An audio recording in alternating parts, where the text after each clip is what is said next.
चलिए बात यहां पर करेंगे सबसे पहले पहली बड़ी खबर की। पूर्व सीएम भूपेंद्र सिंह हुड्डा ने कुरुक्षेत्र के अनाज मंडी में विपक्ष आपके समक्ष कार्यक्रम में शिरकत की। इस दौरान दीपेंद्र हुड्डा और हुड्डा गुट के तमाम विधायक और पूर्व मंत्री भी यहां पर मौजूद रहे। कार्यक्रम को संबोधित करते हुए भूपेंद्र सिंह हुड्डा ने बीजेपी पर जमकर हमला बोला। भूपेंद्र सिंह हुड्डा ने कहा कि यहां की जनता ने ऐलान किया है कि मौजूदा सरकार को उखाड़ फेंकने का काम हरियाणा की जनता करेगी। हुड्डा ने कहा कि बीजेपी सरकार से सभी वर्ग दुखी हैं। पूर्व सीएम हुड्डा ने कहा बीजेपी को जीटी रोड के लोगों ने बनाया था और जीटी रोड के लोग इस मौजूदा सरकार को उखाड़ने का काम करेंगे। वहीं पंजाब चुनाव पर बोलते हुए हुड्डा ने कहा कि पंजाब चुनाव का हरियाणा में कोई असर नहीं पड़ेगा। पंजाब में हार के अनदेखी के कारण पर बोलते हुए हुड्डा ने कहा कि कांग्रेस पार्टी में जो एक दूसरे की गुटबाजी थी उस पर हम चर्चा कर रहे हैं और क्या कारण रहे हैं इस पर भी हम चर्चा कर रहे हैं। और उन्होंने कहा कि कांग्रेस को इसे ठीक करना होगा यूनाइटेड वीविंग के जरिए।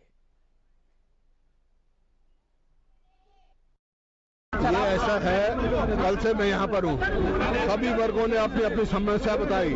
इस सरकार से कोई भी वर्ग संतुष्ट नहीं है और सारे वर्ग विमुख हो चुके हैं। चाहे किसान हो, मजदूर हो, गरीब आदमी हो, व्यापारी हो, कर्मचारी हो, कोई संतुष्ट नहीं है क्योंकि सरकार जनहित का एक भी फैसला नहीं लिया है। तो यहाँ लोगों ने संकल्प लिया है इस सरकार को, क्योंकि जीटी रोड ने बनाई थी सरकार, जीटी रोड ही इसको उखाड़ फेंकने का काम करेगा। पंजाब का यहाँ कोई असर नहीं पड़ेगा क्योंकि पंजाब में तो 2017 में भी आप पार्टी की बहुत थी। यहाँ सब जगह जमानत जब हुई, इस दिल्ली के 3 तरफ हरियाणा है, उसका असर नहीं पड़ा।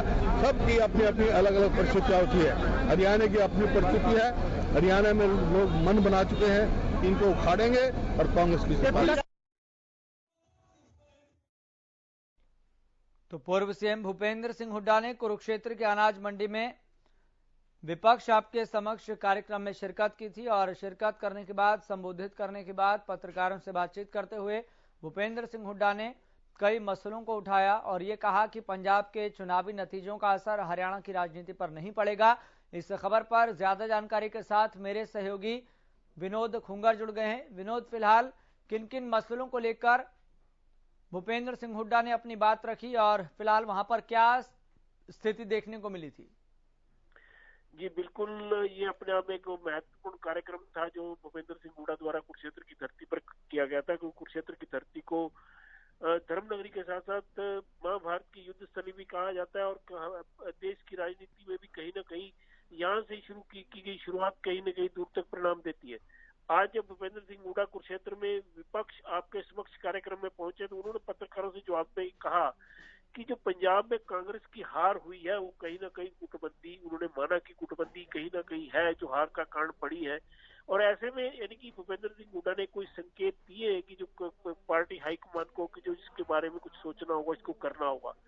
साथ ही उन्होंने कहा कि जो आप पार्टी का जो प्रभाव है वो हरियाणा में कुछ पड़ने वाला नहीं है। और उन्होंने जो स्पष्ट तौर पे कहा कि जो हरियाणा की जो परिस्थितियां हैं, स्थितियां, उनको समझने की जरूरत है।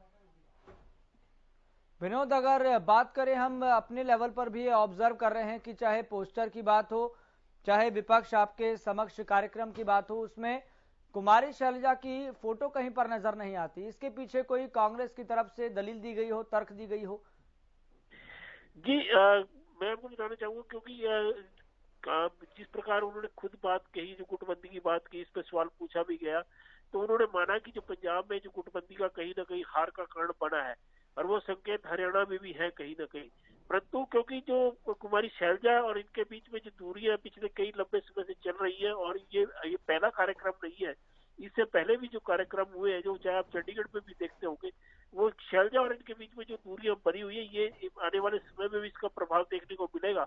और ये लगता है कि जो हरियाणा की राजनीति में भूपेंद्र सिंह हुड्डा और शैलजा को लेकर कोई ना कोई रणनीति तय करनी होगी, क्योंकि ये एक तरह से जो विपक्ष आपके समक्ष जो कार्यक्रम है, ये भी इसमें कहीं ना कहीं महत्वपूर्ण जो माना जा रहा है कि जो भूपेंद्र सिंह हुड्डा इसको लेकर जो चल रहे हैं और शैलजा को पीछे छोड़ रहे हैं, ये राजनीतिक गलियारों में एक बड़ा चर्चा का विषय बनेगा। ठीक है विनोद, बहुत बहुत शुक्रिया जानकारी साझा करने के लिए। लगातार आप नजर बनाए रखिए, हम आपसे अपडेट लेते रहेंगे। तो परिस्थितियां ऐसी है कि कांग्रेस, खासतौर पर हरियाणा कांग्रेस में कहीं गुटबाजी तो नहीं, ऐसा तो नहीं कि भीतर खाने से यहां पर भी ठीक पंजाब जैसी स्थितियां हों, यहां पर नवजोत सिंह सिद्धू और कैप्टन अमरिंदर के बीच में जो दूरियां देखने को मिल रही थी, फिर इसका नतीजा क्या है ये पूरा देश देख रहा है।